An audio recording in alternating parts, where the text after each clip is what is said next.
Hello बच्चों। इस lecture में हम लोग डिस्कस करेंगे एप्लीकेशन ऑफ पोटेंशियोमीटर। ठीक है। फर्स्ट एप्लीकेशन के बारे में हम लोगों ने इससे पहले लेक्चर में डिस्कस किया था, to compare the EMFs of two primary cells. ठीक है। इस लेक्चर में हम लोग सेकंड एप्लीकेशन के बारे में बात करेंगे। सेकंड एप्लीकेशन क्या है? To determine internal resistance of cell. To determine internal resistance of cell. ठीक है। सेल का इंटरनल रेजिस्टेंस ज्ञात करना। ठीक है। पोटेंशियोमीटर के द्वारा सेल का इंटरनल रेजिस्टेंस कैसे कैलकुलेट करते हैं, देखते हैं कि इसका सर्किट कैसा होता है। ए पॉइंट मान लिया कोई ए, और यहाँ से ये क्या है, एक वायर है।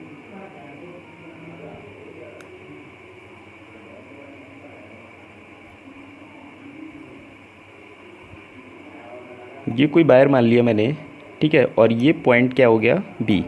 ठीक है। ये पूरा का पूरा वायर कहाँ होता है? ये वुडन बोर्ड पे होता है। जो सर्किट होता है वो कहाँ पर होता है? वुडन बोर्ड पे, लकड़ी के एक बोर्ड पे होता है पोटेंशियोमीटर का सर्किट। ठीक है। तो ए पॉइंट से अब हमें मान लो इस सेल का क्या करना है, कोई सेल है ये, इसका क्या करना है, इंटरनल रेजिस्टेंस निकालना है। इस सेल का ईएमएफ मान लिया मैंने कितना है, ई। ठीक है। इसको एक रेजिस्टेंस बॉक्स से क्या किया, कनेक्ट कर दिया। यहाँ पे क्या हुआ है, एक रेजिस्टेंस बॉक्स लगा हुआ है, और इस रेजिस्टेंस बॉक्स को की के थ्रू क्या किया, इस सेल से क्या कर दिया, कनेक्ट करा दिया। ठीक है। ये सेल का नेगेटिव टर्मिनल और ये पॉजिटिव टर्मिनल हो गया। इसको पॉइंट ए को बैटरी के पॉजिटिव टर्मिनल से जोड़ते हैं, और इसको की के थ्रू क्या करते हैं, एक रियोस्टेट लगा देते हैं, और इस बी पॉइंट को जाकर कि क्या करते हैं, रियोस्टेट पे टच करा देते हैं। ठीक है। तो ये रियोस्टेट हो गया, ये K1 कुंजी हो गई, ये क्या हो गया, बैटरी। ये सेल जिसका ईएमएफ कितना है, एप्सिलॉन, ये रेजिस्टेंस बॉक्स है, और ये कुंजी K2। ठीक है। इस कुंजी से इससे क्या करते हैं, इस K2 से इसको आगे एक गैल्वेनोमीटर लगा देते हैं, और इस गैल्वेनोमीटर से एक वायर लाके क्या करते हैं, इसके ऊपर, इस वायर के ऊपर क्या करते हैं, टच करा देते हैं। ठीक है। ये क्या है, गैल्वेनोमीटर। ये क्या है, इसको जॉकी बोलते हैं। ठीक है। ये जॉकी है, इसको कहीं भी इस पूरे वायर के ऊपर कहीं भी स्लाइड कर सकते हैं। और ये स्लाइड क्यों करते हैं, क्योंकि हमें इस गैल्वेनोमीटर में क्या देखना होता है, एक नल पॉइंट। ठीक है। नल पॉइंट ढूंढना होता है इस पूरे वायर पे, जिससे कि इस गैल्वेनोमीटर में क्या मिल जाए, हमें डिफ्लेक्शन 0। और जिस पॉइंट पे हमें डिफ्लेक्शन 0 मिलेगा उसी पॉइंट को हम लोग बोलते हैं क्या, नल पॉइंट। ठीक है। थ्योरी देखते हैं, इसकी थ्योरी क्या है। Let a cell of EMF epsilon. ठीक है। जो हमने सेल माना है, माना एक सेल जिसका ईएमएफ कितना है, एप्सिलॉन, सॉरी एप्सिलॉन नहीं, ईएमएफ, इसको हम ई की तरह बनाते हैं, इसको इससे रिप्रेजेंट करते हैं। ठीक है। And internal resistance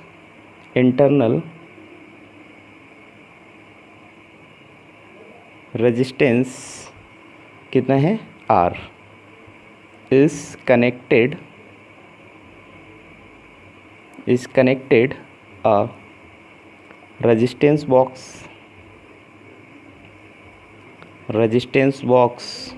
with key K2। ठीक है। एक माना एक सेल है जिसका ईएमएफ कितना है, E, and internal resistance small R है, इस कनेक्टेड अ रेजिस्टेंस बॉक्स। और ये किससे कनेक्ट है, एक रेजिस्टेंस बॉक्स से कनेक्ट है K2 के साथ। ठीक है। अब वर्किंग क्या होगी, when K1 is closed, K1 कैसा है, बंद है। K1 क्या है, ये है, K1 कैसा है, बंद है। And K2 is open. ठीक है। इस समय K2 क्या है, ओपन है। ठीक है। और K1 कैसा है, क्लोज्ड है। उस कंडीशन में देन क्या होगा,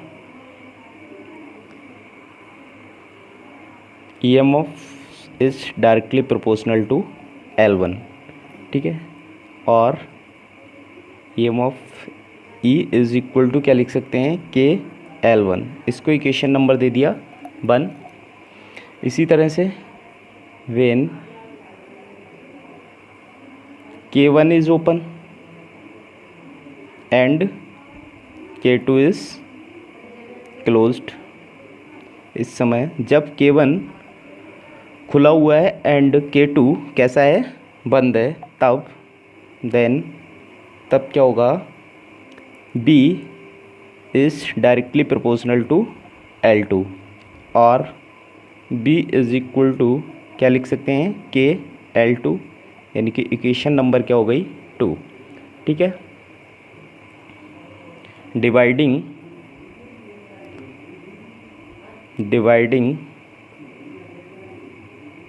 इक्वेशन 1 बाई इक्वेशन 2, समीकरण 1 को समीकरण 2 से भाग देने पर तो क्या हो जाएगा, EMF of cell E upon potential of battery V is equal to KL1 upon KL2। K से K कैंसिल हो गया तो यहाँ से बचेगा E upon B is equal to L1 upon L2।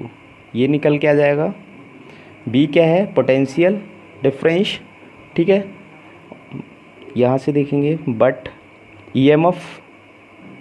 EMF क्या होता है, EMF होता है I capital R upon small r।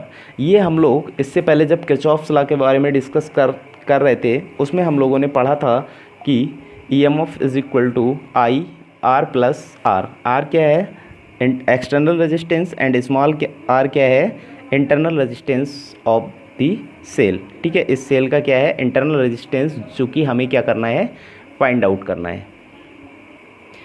And V is equal to क्या हो जाएगा, IR, ठीक है। ये ओम्स लॉ में हम लोगों ने पढ़ा है। ये क्या है, Ohm's law, V is equal to IR। Now ये दोनों वैल्यू उठा के हम इस इक्वेशन में पुट कर देंगे तो क्या मिलेगा हमें, I R plus R upon IR is equal to L1 upon L2। यहाँ से देखो क्या बन जाएगा, IR plus IR upon IR is equal to L1 upon L2। यहाँ से IR अपॉन IR करेंगे तो कितना बचेगा, 1 plus IR upon IR upon IR is equal to L1 upon L2। ये निकल के आ जाएगा, ठीक है। यहाँ से I और I कैंसिल हो जाएगा, देन क्या बचेगा, R upon R is equal to L1 upon L2 minus 1। ये टर्म निकल के आ जाएगी।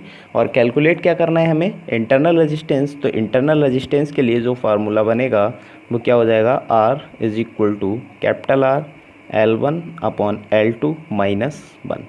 तो इस तरीके से हम बैटरी का इंटरनल रेजिस्टेंस फाइंड आउट कर सकते हैं। ये क्या है, resistance, no resistance, external resistance है, जो कि ये रेजिस्टेंस बॉक्स लगा हुआ है। यहाँ से हमें ये रेजिस्टेंस क्या है पता लग जाएगा। L1 और L2 हमें पता लग जाएंगे कहाँ से, इस जॉकी को हम इस वायर के ऊपर स्लाइड करेंगे तो इस पूरे वायर के ऊपर जिस पॉइंट पे हमें क्या मिलेगा, नल पॉइंट मिलेगा, यानी कि डिफ्लेक्शन 0 मिलेगा, वो लेंथ हमें इस वायर के ऊपर क्या होता है, 1 मीटर स्केल लगा होता है, वहाँ से वो लेंथ कैलकुलेट कर लेंगे। तो L1 और L2 एंड R ये हमें तीनों क्या हो जाएंगे, पता लग जाएंगे, और उससे हमें इंटरनल रेजिस्टेंस की वैल्यू पता लग जाएगी। क्लियर। तो ये रही सेकेंड एप्लीकेशन ऑफ पोटेंशियोमीटर।